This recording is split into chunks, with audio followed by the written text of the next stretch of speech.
sentido, contamos con la presencia de la médico neurólogo, la doctora Erika Seminario. Doctora, gracias por venir esta tarde. Gracias por la invitación también. Bien, el día de hoy hablaremos sobre el Parkinson. Este es un tema demasiado de suma importancia, considero yo. Sí, así es una patología muy frecuente también en nuestra población. ¿Cuáles son las principales características de la enfermedad de Parkinson? Bueno, primero debemos entender que la enfermedad de Parkinson es una enfermedad neurológica y degenerativa. Y en las características están la asinesia o la lentitud en el movimiento, está el temblor, es un temblor que se da en reposo, y está la rigidez, una cierta resistencia para realizar los movimientos. ¿Y este Parkinson es hereditario? Con respecto a la enfermedad de Parkinson, existen bases genéticas y también bases multifactoriales. Alrededor de un 10% pueden tener bases genéticas, pero el resto puede ser esporádico. Teniendo las bases genéticas, la persona estaría propensa a desarrollarlo, ¿no? Pero solo es en un 10%. Bien, ¿y en qué proporción de casos es hereditario? ¿En qué casos se sospecha de un caso hereditario? Bueno, si hay bases genéticas, como le dije, más o menos en un 10%. Pero si, por ejemplo, la presentación de las características que le he dicho, la asinesia, el temblor y la rigidez, se dan en un paciente muy joven, menor a 40 años, tendríamos que sospechar de que este paciente tiene bases genéticas. Ok. ¿Y cuántos genes relacionados con el Parkinson se han identificado hasta la fecha? Realmente hasta el momento hay más de 10 genes identificados. Dentro de los más comunes tenemos el PAC8, en el cual es el que más afecta a la población mundial. Tenemos los genes de la parquina, de la sinucleína, de la tardaracina, entre otros, ¿no?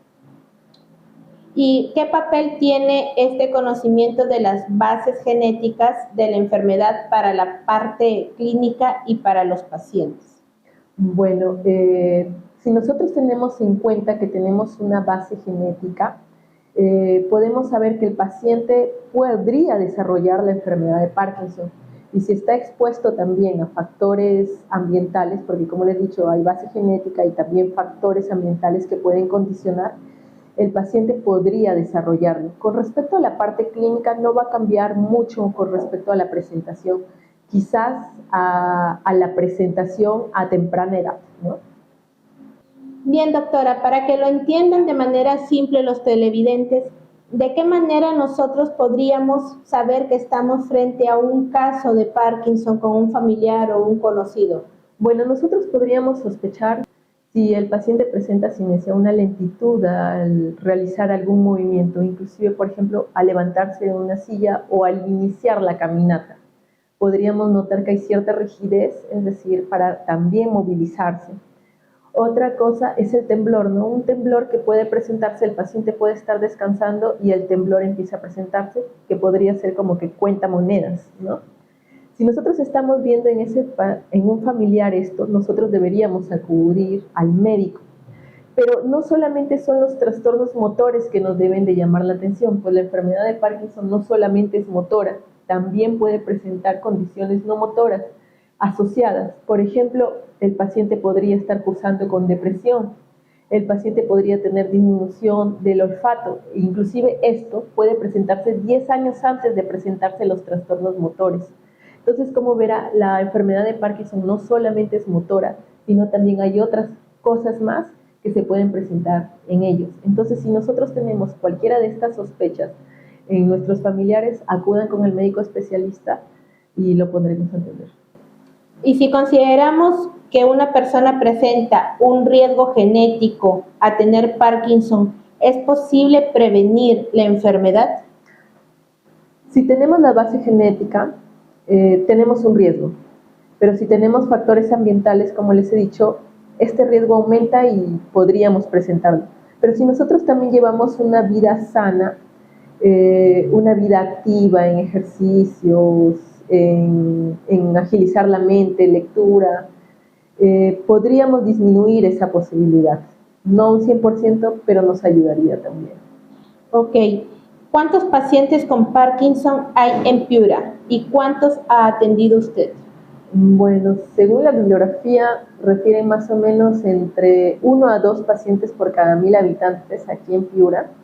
Inclusive hay un estudio que se ha realizado en el Hospital Cayetano Heredia, en el cual la propensión de pacientes con enfermedad de Parkinson se situaba un poquito más en la zona de Talara, ¿no? Y con respecto de mi práctica clínica, bueno, es frecuente ver pacientes con Parkinson. Realmente todos los meses hay pacientes o continuadores o nuevos que veo. Y es una patología muy frecuente en nuestra población. ¿Qué recomendaciones o consejos le daría usted al televidente que en este momento nos ve y tiene Parkinson o un familiar tiene Parkinson?